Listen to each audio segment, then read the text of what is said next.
Foundation batch पे हम लोग साथ साथ सीपीसी पढ़ते हैं।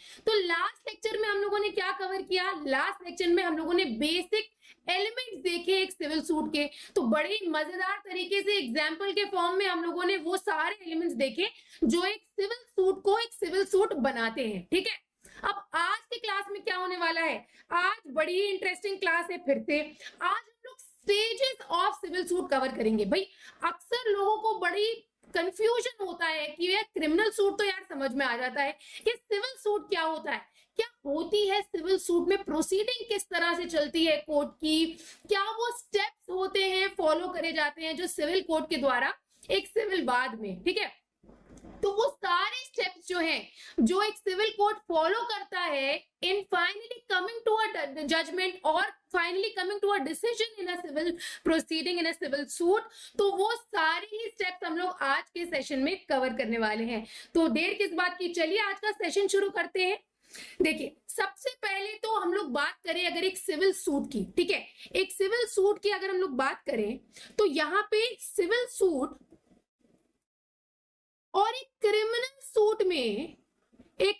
सूट में बेसिक जो डिफरेंस होता है वो किस चीज का होता है? एक सिविल सूट और एक क्रिमिनल सूट में बेसिक डिफरेंस किस चीज का होता है? देखिए उसमें बेसिक डिफरेंस जो होता है वो पनिशमेंट से रिलेटेड होता है। कैसे भाई, कैसे पनिशमेंट से रिलेटेड होता है? देखिए पनिशमेंट से रिलेटेड इसलिए होता है क्योंकि क्रिमिनल सूट में जो अग्रीव्ड पर्सन है वो कहता है कि भाई हमें चाहिए ये है कि जिसने हमें हानि पहुंचाई, जिसने हमें चोट पहुंचाई, उसको he should be behind the bars. ठीक है, उसको इम्प्रिजनमेंट होना चाहिए, उसको पूरी तरह से जेल में डाल दो आप। ठीक है, ये क्रिमिनल सूट में होता है। और अगर हम लोग सिविल सूट की बात करें तो सिविल सूट में जो अग्रीव्ड पर्सन होता है उसकी लीगल राइट इन्फ्रिंज होती है। क्या होता है? उसकी लीगल राइट को चोट पहुंचाई जाती है, या फिर जो डिफेंडेंट होता है या जो ऑपोजिट पार्टी होती है उसके किसी एक्शन से उसको चोट पहुंची होती है या कोई हानि होती है। तो ऐसे केसेस में क्या होता है? बेसिकली यहाँ पे डैमेजेस या कॉम्पनसेशन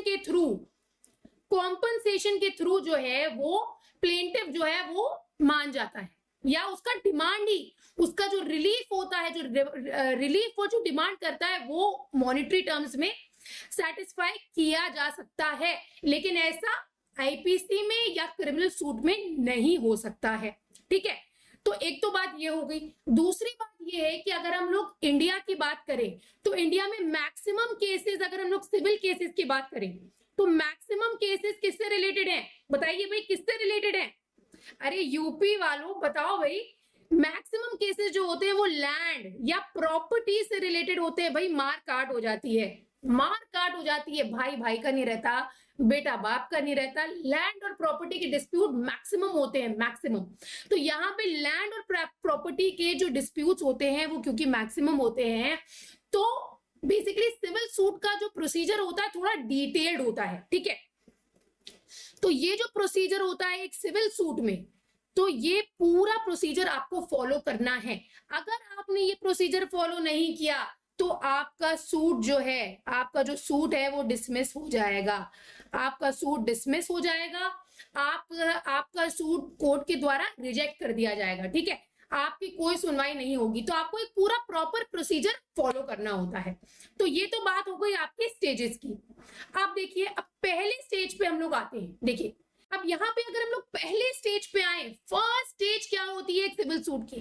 फर्स्ट स्टेज अगर आप देखो, जो अग्रीव्ड पर्सन होता है, यहाँ पे अग्रीव्ड पर्सन है भाई, इसको कुछ भी समझ में नहीं आ रहा है, इसकी जो लीगल राइट है वो इन्फ्रिंज हुई है, इसको डिफेंडेंट या अदर पार्टी के किसी एक्शन से चोट पहुंची है, ये परेशान है। अब ये क्या कहा जाएगा? ये एडवोकेट के पास जाएगा, वकील के पास जाएगा, प्लीडर के पास जाएगा, कहेगा भाई मेरे सो एंड सो हमें हानि पहुंची है। अब क्या करेगा? अब ये जो वकील है ये क्या करेगा? ये सूट को इंस्टीट्यूट करेगा। तो कहां पे जाएंगे? ये इंस्टीट्यूशन ऑफ सूट। अब मजे की बात क्या है? अब मजे की बात ये है यहाँ पे कि इंस्टीट्यूशन ऑफ सूट कैसे होगा? It is done by the presentation of a plaint, ये प्लेंट के प्रेजेंटेशन पे होता है द इंस्टीट्यूशन ऑफ सूट। अब ये प्रेजेंटेशन ऑफ प्लेंट के थ्रू होता है। अब प्लेंट क्या होता है? अब ये प्लेंट किस चिड़िया का नाम है? आपने नई बात बता दी। देखिए प्लेंट ये एक डॉक्यूमेंट होता है जो प्लेंटिव के द्वारा, जो अग्रीव पर्सन के द्वारा फाइल किया जाता है। अब उस प्लेंट में होता क्या है? उस प्लेंट में बेसिकली नेम होता है कोर्ट का, name and address of the parties, jurisdiction of court, cause of action. भाई मैटर क्या है, ये प्रॉब्लम अराइज कहां से हुई, कॉज ऑफ एक्शन क्या है, वो जड़ क्या है, कॉज ऑफ एक्शन। साथ ही साथ रिलीफ क्या क्लेम कर रहा है वो आएगा, सेट ऑफ और काउंटर क्लेम को क्या एक्सेप्ट कर रहा है ये भी आएगा। तो ये सारे हो जाएंगे कंटेंट्स ऑफ प्लेंट। अब अगर हम लोग प्रोविजन पे आते हैं तो सेक्शन 26 ऑर्डर 4, 6, 7 ये डिटेल में बात करते हैं about the institution of a suit. या फिर अगर हम लोग ऑर्डर 6 की बात करें, यहाँ पे प्लीडिंग्स की बात करी जाती है। अब ये प्लीडिंग्स क्या होती हैं? देखो प्लेंटिव का जो प्लीडिंग होती है वो उसका प्लेंट होता है, जो वो कहना चाह रहा है वो प्लेंट के थ्रू कहेगा। वहीं पे अगर हम लोग रिटन स्टेटमेंट की बात करें वो डिफेंडेंट की प्लीडिंग होती है। तो प्लीडिंग्स ऑर्डर 6 में दी गई हैं। ऑर्डर 7 की अगर हम लोग बात करें तो इसमें प्लेंट के बारे में दिया गया है, क्या होंगी पर्टिकुलर्स ऑफ प्लेंट, कब प्लेंट को रिटर्न कर दिया जाएगा, कब प्लेंट को रिजेक्ट कर दिया जाएगा। तो ये सारी चीजें आपको मिलेंगी ऑर्डर 7 में। तो यहाँ पे कंटेंट्स ऑफ प्लेंट आ गए आपके। अब देखो नेक्स्ट स्टेज क्या होती है। अब प्लेंट मार के चलो, एक प्लेंट फॉर्मुलेट हो गया। प्लेंट के फॉर्मुलेशन के बाद सबसे पहले क्या होगा? सबसे पहले देखो कंसिडरेशन ऑफ प्लेंट होगा। कंसिडरेशन ऑफ प्लेंट कहने का मतलब क्या है? ये एक कोर्ट की प्रोसीडिंग ही है। अब यहाँ पे होता ये है कि भाई प्लेंट फॉर्मुलेट होने के बाद कोर्ट फीस को आप पे करिए। कोर्ट फीस पे करने के बाद ये जो प्लेंट होता है ये चला जाता है फाइलिंग डिपार्टमेंट के पास। फाइलिंग डिपार्टमेंट के पास, अब आप बोलोगे क्यों फाइलिंग डिपार्टमेंट के पास क्यों जाता है? फाइलिंग डिपार्टमेंट के पास इसीलिए जाता है ताकि उस प्लेंट की होए स्क्रूटनी। स्क्रूटनी होना बहुत जरूरी है। अब उस स्क्रूटनी में क्या होता है ये देखा जाता है कहीं प्लेंट टाइम बार्ड तो नहीं है, कहीं टाइम लिमिट से बार्ड तो नहीं है, कहीं लिमिटेशन एक्ट के अंडर तो नहीं आ रहा है। लिमिटेशन एक्ट को भी देखा जाएगा। साथ ही साथ ये देखा जाएगा कोर्ट का ज्यूरिसडिक्शन है भी कि नहीं, कोर्ट का ज्यूरिसडिक्शन है भी कि नहीं। साथ ही साथ कहीं रेस जुडिकेटा तो नहीं एप्लीकेबल हो रहा है इस पे, कहीं रेस जुडिकेटा तो नहीं एप्लीकेबल हो रहा है। साथ ही साथ ये सारी चीजें जो हैं और भी बहुत सारी चीजें देखी जाती हैं बाय द फाइलिंग डिपार्टमेंट। ये कोर्ट की प्रोसीडिंग होती है, ये स्क्रूटनी होना बहुत जरूरी है। ठीक है, तभी तो मैंने बताया ये एक ऐसा प्रोसीजर होता है जिसको बहुत ही डिटेल में फॉलो किया जाता है। अब इन सारी चीजों के बाद, इन सारी स्क्रूटनी होने के बाद ये देखा जाता है अगर यहाँ पे कुछ गड़बड़ होती है तो भैया ऑब्जेक्शन रेज हो जाता है। ऑब्जेक्शन रेज होता है। आप इस ऑब्जेक्शन को सेटिस्फाई करना होता है, रेटिफाई करना होता है किसको? ये प्लेंटिव की जिम्मेदारी होती है कि ये जो भी ऑब्जेक्शन रेज किए गए हैं बाय द फाइलिंग डिपार्टमेंट उसको पूरी तरह से सही कर दिया जाए।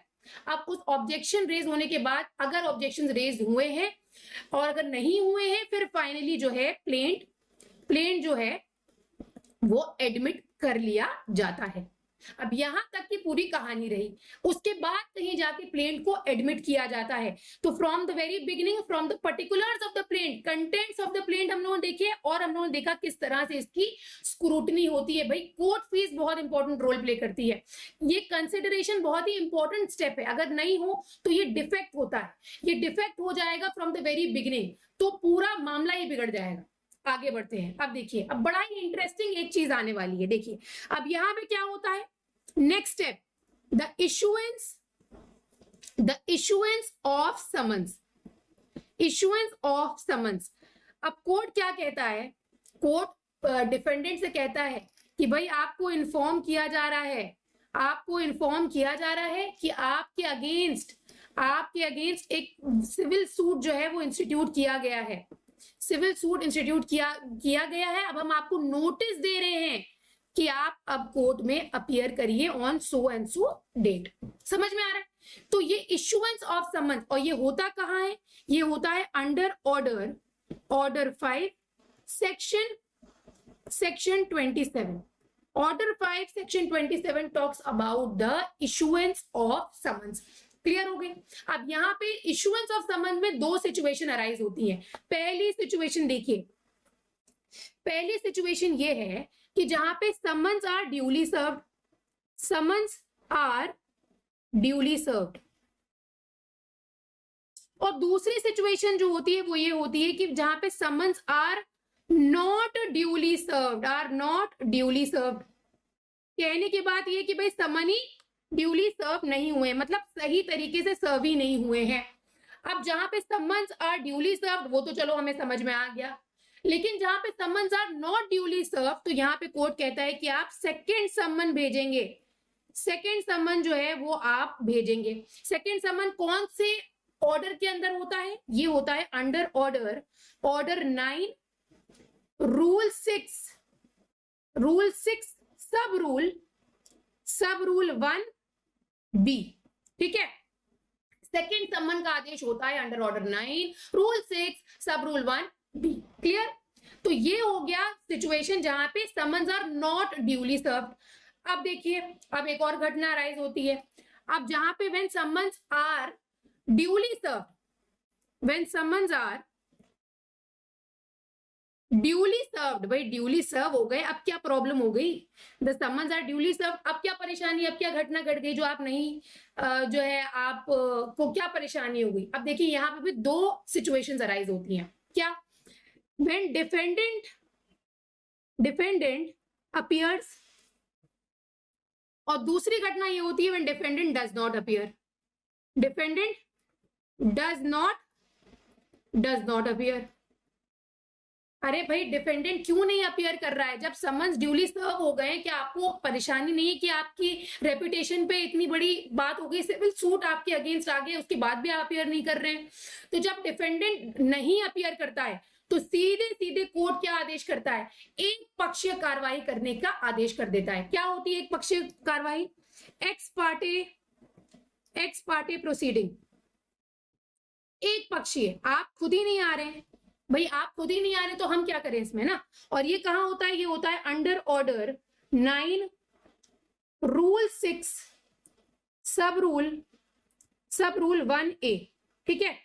इसके अंदर एक्स पार्टे प्रोसीडिंग्स का आदेश कर देता है कोर्ट।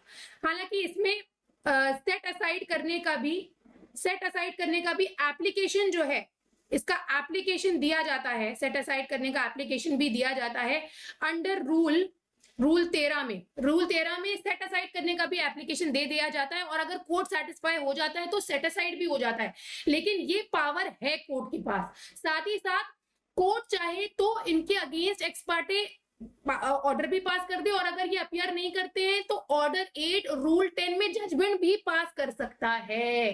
कोर्ट इनके अगेंस्ट, डिफेंडेंट के अगेंस्ट नॉन अपीयरेंस के टाइम पे जजमेंट भी पास कर सकता है। अब देखिए ये बात हो गई। अब यहाँ पे जहां पे डिफेंडेंट अपीयर कर रहा है तो नेचुरल कोर्स क्या है कि वही वो रिटन स्टेटमेंट फाइल करेगा।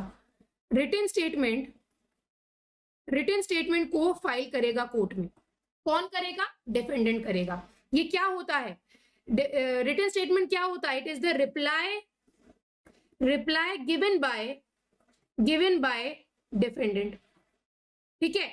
ये डिफेंडेंट के द्वारा दिया गया रिप्लाई होता है। साथ ही साथ यहाँ पे समन सर्व जिस दिन से हुए हैं उस दिन से 30 दिन के अंदर, 30 दिन का टाइम पीरियड होता है जब से समन सर्व होते हैं कि भाई अब अपना रिटन स्टेटमेंट आप फाइल कर दीजिए। मैक्सिमम टाइम लिमिट क्या होती है? मैक्सिमम टाइम लिमिट होती है 90 डेज तक की एक्सटेंड किया जा सकता है बाय द कोर्ट की परमिशन से इसको 90 डेज तक एक्सटेंड किया जा सकता है। एक इंपॉर्टेंट बात और है रिटन स्टेटमेंट में, ये है कि प्लेंट में दिया हर एक फैक्ट, प्लेंट में दिया गया हर एक पैराग्राफ स्पेसिफिकली डिनाई किया जाए इन द रिटन स्टेटमेंट, ठीक है। तो यहाँ पे क्या है? Specific denial of the fact stated in the plaint. Plaint में स्टेटेड जो भी फैक्ट्स है, जो भी पैरा है, उसका स्पेसिफिक डिनायल होना चाहिए। और साथ ही साथ अगर सेट ऑफ या काउंटर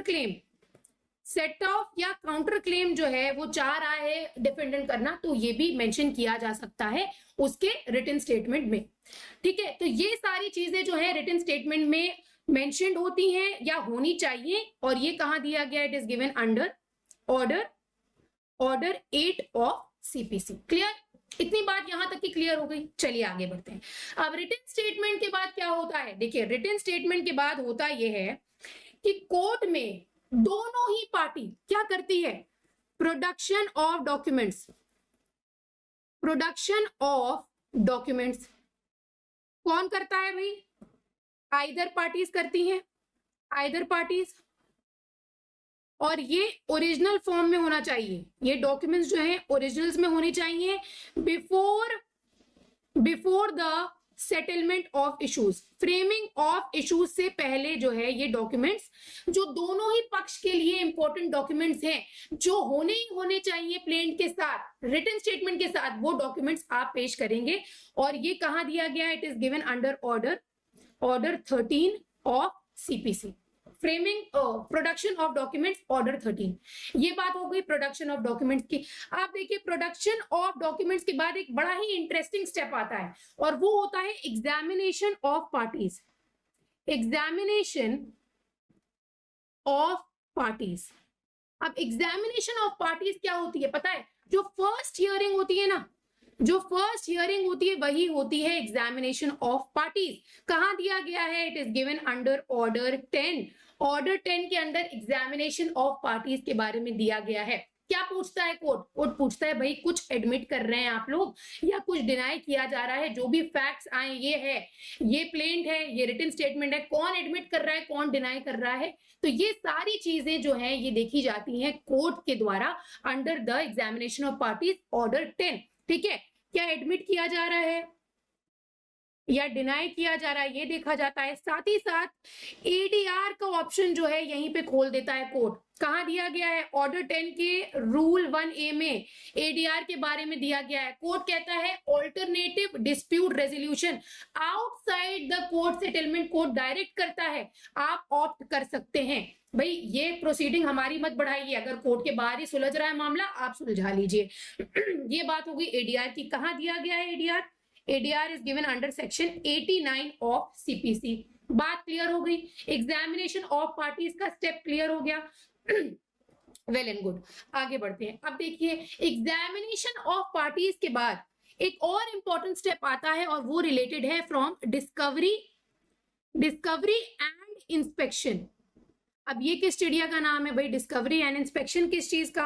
अब देखिए, अब पूरे प्रोसीडिंग के दौरान आइदर ऑफ द पार्टीज को, अगर ऑपोजिट पार्टी का जो पक्ष है, जो उसकी प्लीडिंग है या जो उसका मैटर है, उसके कुछ फैक्ट्स नहीं समझ आ रहे हैं, या अगर उसको उसके किसी डॉक्यूमेंट को एग्जामिन करना है, पार्टीज को एग्जामिन करना है, अगर चाहे तो वो क्या कर सकता है, वो इंटेरोगेटरीज को अपॉइंट कर सकता है। अब ये क्या करती हैं, ये एग्जामिन करती हैं पार्टीज को, एग्जामिनेशन ऑफ पार्टीज, साथ ही साथ प्रोडक्शन ऑफ डॉक्यूमेंट,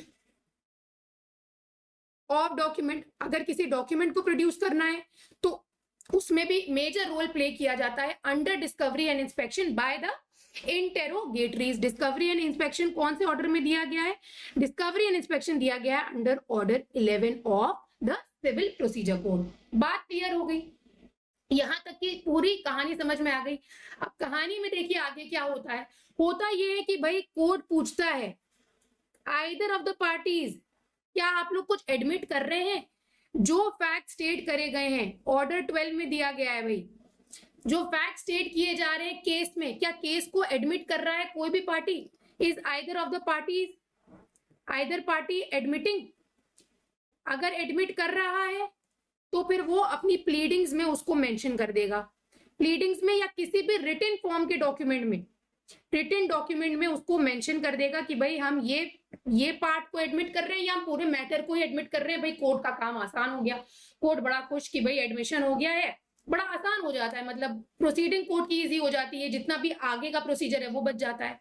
तो इन सारी चीजों के बाद, पूरी घटना घटने के बाद आता है मेन मैटर कोर्ट का। अब ये क्या होता है, ये देखिए होता है the framing of issues, main matter होता है। क्यों, क्योंकि इसको कहा जाता है, इसीलिए इसको कहा जाता है the backbone of civil suit. देखिए इश्यूज जो होते हैं ना, इश्यूज ही मेन होते हैं। और इश्यूज अराइज कैसे होते हैं, कोई पार्टी इसको एडमिट कर रही होती है और अदर पार्टी उसको डिनाई कर रही होती है, ठीक है। इशू कैसे अराइज होता है, इशू निकल के कैसे आता है, अगर दोनों ही पार्टी उसको एडमिट कर लेंगी तो कहीं इशू बनेगा, इशू ही नहीं अराइज होगा, भाई चलो सुलट गया मामला। लेकिन क्योंकि एक पार्टी उसको डिनाई कर रही होती है इसलिए इशू अराइज होता है। अब इशू के टाइप्स देखिए, इशू दो टाइप के होते हैं, इशू ऑफ फैक्ट होता है और इशू ऑफ लॉ होता है। दोनों ही मैटर्स को कोर्ट फॉर्मुलेट करता है। फ्रेमिंग ऑफ इशू बहुत ही इंपॉर्टेंट रोल प्ले करता है। Order 14 specifically talks about the framing of issues या सेटलमेंट ऑफ इश्यूज। ये बहुत ही इंपॉर्टेंट जो होता है, रोल प्ले करता है, पूरे ही सिविल सूट का बैकबोन होता है। रीढ़ की हड्डी जिसको कही जाती है, टूट जाती है तो इंसान खड़ा नहीं हो सकता है, सूट डगमगा जाएगा। अगर अच्छे से इश्यूज फ्रेम नहीं होंगे तो सूट गड़बड़ा जाएगा आपका। तो इसीलिए फ्रेमिंग ऑफ इश्यूज बहुत ही इंपॉर्टेंट रोल प्ले करता है इन द सिविल सूट। आगे बढ़ते हैं। अब देखिए, अब फ्रेमिंग ऑफ इश्यूज के बाद एक ऐसी स्टेप आता है, एक ऐसा स्टेप आता है जहां पे विटनेसेस का रोल इंपॉर्टेंट हो जाता है। अब यहां पे क्या होता है, ऑर्डर 16 में समनिंग होती है ऑफ विटनेसेस। ऑर्डर 16 में हम लोग देखेंगे द समनिंग ऑफ विटनेसेस। कहने का मतलब ये है कि आइदर पार्टी क्या करेगी, either of the party list देगी कोर्ट में कि भाई ये हम विटनेसेस को बुलाना चाहते हैं, ये हमारे मैटर में, हमारे पक्ष में कुछ बताना चाहते हैं, तो वो सारी लिस्ट जो है आपको कोर्ट में सबमिट करनी होगी। साथ ही साथ ऑर्डर 18 क्या कहता है, देखिए ऑर्डर 18 कहता है कि भाई ठीक है आपने समन करवा लिया, अब उन विटनेसेस का एग्जामिनेशन भी किया जाएगा by the opposite party. Examination of witnesses, अब इसी में जो हम लोग देखते हैं ना, इसी में होता है एग्जामिनेशन इन चीफ या फिर क्रॉस एग्जामिनेशन। ये सारी जो प्रोसीडिंग होती है ये इन्हीं ऑर्डर्स के अंडर चलती है, साइमल्टेनियसली चलती रहती है। अब देखिए, अगर हम लोग बात करें आर्ग्यूमेंट्स की, जो आर्ग्यूमेंट्स होते हैं वो या तो ओरल फॉर्म में होंगे या तो रिटन फॉर्म में होंगे, वो भी साथ ही साथ इन्हीं ऑर्डर्स के थ्रू गवर्न होते हैं, हमारे सीपीसी में, इन्हीं कोर्ट की प्रोसीडिंग्स में चलते हैं। तो ये जो ऑर्डर 16 है, ऑर्डर 18 विटनेसेस के पॉइंट ऑफ व्यू से बहुत ज्यादा इंपॉर्टेंट होता है और कोर्ट बहुत ही ज्यादा महत्व रखता है विटनेसेस का। एक विटनेस बहुत ही इंपॉर्टेंट होता है, चाहे वो सिविल सूट हो चाहे वो आपकी क्रिमिनल सूट हो। होस्टाइल विटनेस का प्रोविजन कौन से सेक्शन में दिया गया है बताइएगा कमेंट सेक्शन में, होस्टाइल विटनेस क्या होता है। ठीक है, ये हो गई बात हमारी summoning of witnesses and the examination of witnesses की। आगे बढ़ते हैं। अब आ गई वो घड़ी, अब वो घड़ी आ गई जिसका हर पार्टी को इंतजार होता है जो जीत रही होती है। ठीक है, तो अब यहाँ पे क्या है, अब यहाँ पे ऑर्डर 20 क्या कहता है, ऑर्डर 20 बात करता है जजमेंट की, साथ ही साथ क्या मिलता है हम लोगों को, द प्रेपरेशन ऑफ डिक्री। ठीक है, प्रेपरेशन ऑफ डिक्री। सेक्शन क्या है, section 2 sub clause 2, section 2 sub clause 2 talks about the decree. ठीक है, अब यहाँ पे क्या होता है, जजमेंट पास कर दिया जाता है और एक स्टेटमेंट होता है। Judgment is a statement on the grounds of, it is basically based on the decree के ऊपर ही बेस्ड होता है। तो बेसिकली जजमेंट जो होता है वो डिक्री और जजमेंट साइमल्टेनियसली, या फिर यहाँ पे 15 डेज का टाइम लिमिट है, 15 डेज के अंदर ये पास कर दी जाए डिक्री। तो ये ऑर्डर 20 के अंदर प्रोविजन दिया गया है, जजमेंट और फिर प्रिपरेशन ऑफ अ डिक्री। उसके बाद देखिए, उसके बाद एक जो अग्रीव पार्टी है उसके लिए एक रोड खुल जाता है, किस चीज का, भाई मेरे अगेंस्ट ऑर्डर हो गया है, मेरे अगेंस्ट जजमेंट पास हो गया है, डिक्री पास हो रही है, अपील करने की राइट नहीं है क्या, रिव्यू करवाने की राइट नहीं है क्या, रिविजन की राइट नहीं है क्या, भाई तीनों रास्ते खुल जाते हैं उसके लिए, अग्रीव पार्टी के लिए तीनों रास्ते खुल जाते हैं, अपील, रिव्यू या रिविजन। और अगर नहीं खुलते हैं, अगर ये जो है नहीं डिमांड करता है अग्रीव पार्टी, ना अपील में जाता है, ना रिव्यू ना रिविजन, तो फिर फाइनली वो घड़ी आ जाती है जब कोर्ट से एग्जीक्यूशन करवाया जाता है डिक्री का। और कौन सा ऑर्डर है? गंभीर ऑर्डर है ना। The biggest order of CPC, order 21। कितने रूल्स हैं? 106 रूल्स। बहुत ही ज्यादा जो है ये बड़ा है, बहुत ही बड़ा ऑर्डर है। इसको भी हम लोग डिटेल में कवर करेंगे आने वाली क्लासेस में, ठीक है। तो फिर फाइनली क्या होता है? फाइनली हो जाता है एग्जीक्यूशन ऑफ डिक्री, किसके द्वारा? By the decree holder, by the decree holder against the judgment debtor, ठीक है। जजमेंट डेटर के अगेंस्ट ये एग्जीक्यूशन करवा लिया जाता है डिक्री का। और एग्जीक्यूशन ऑफ डिक्री है बड़ा, मतलब बड़ा टॉपिक है, इजी वे में कवर करने वाले हैं हम लोग अपनी क्लासेस में। तो ये बात हो गई आपकी अपील रिव्यू रिवीजन की। फिर फाइनली ये स्टेप आ जाता है कि भाई अगर आप नहीं जा रहे हो उसमें तो फिर जो डिक्री होल्डर है वो एग्जीक्यूशन में चला जाता है। तो ये पूरी कहानी हम लोगों ने समझ ली, एक सिविल सूट की प्रोसीडिंग किस तरह से चलती है from the very beginning, from the presentation of plaint, ठीक है। आइए अब एक एग्जाम्पल के माध्यम से समझते हैं, ठीक है। अब देखिए, मान के चलिए ये ए महाशय हैं और ये बी महाशय हैं।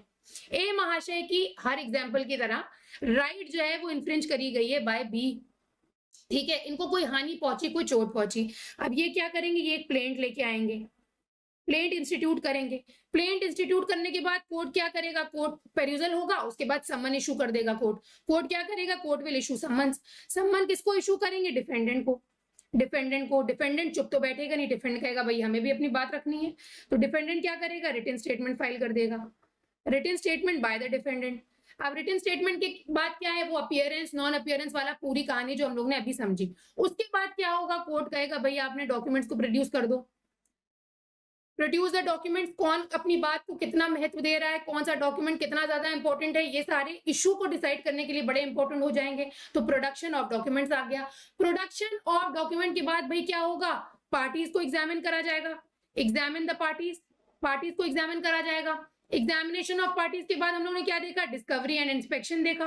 भाई डिस्कवरी एंड इंस्पेक्शन होगा, उसके बाद क्या होगा? पार्टी कोई एडमिट कर रही होगी तो मामला ही खत्म हो जाएगा, एडमिशंस हो जाएंगे। एडमिशंस के बाद क्या होगा? भाई एडमिशंस के बाद क्या होगा? Framing of issues, framing of issues हो जाएगा, framing of issues by the court. उसके बाद बात आएगी विटनेसेस की। भाई विटनेसेस की भी तो बात आएगी कि भाई कितनी क्या गहराई है आपके मैटर में, कौन कौन विटनेसेस हैं, लिस्ट पेश करी जाएगी, उनका एग्जामिनेशन होगा, उन विटनेसेस का। फिर फाइनली इन सारे मैटर्स के पेरूजल के बाद कोर्ट क्या करेगा? जजमेंट पास कर देगा, जजमेंट प्लस डिक्री। तो ये पूरी एक कहानी है जो चलती रहेगी जब तक कि एग्जीक्यूशन नहीं होता है डिक्री का, जब तक कि एग्जीक्यूशन नहीं होता है। भाई अग्रीव्ड पार्टी के पास अगर अपील की राइट है तो वो अपील में जाएगा, अपील की पूरी प्रोविजंस दी गई हैं ऑर्डर 41, 42। तो ये सारी चीजें जो है ये सिलसिला चलता रहेगा from the presentation of plaint till the execution of decree. तो इसी के साथ हम लोग का ये सेशन कंप्लीट होता है। आई होप आपको ये सारे स्टेप्स जो है ये आपको समझ में आए हो अच्छे तरीके से, सिविल कोड की क्या प्रोसीडिंग है ये समझ में आई हो। तो मिलते हैं नेक्स्ट सेशन में, तब तक के लिए पढ़ते रहिए। Take care and good bye.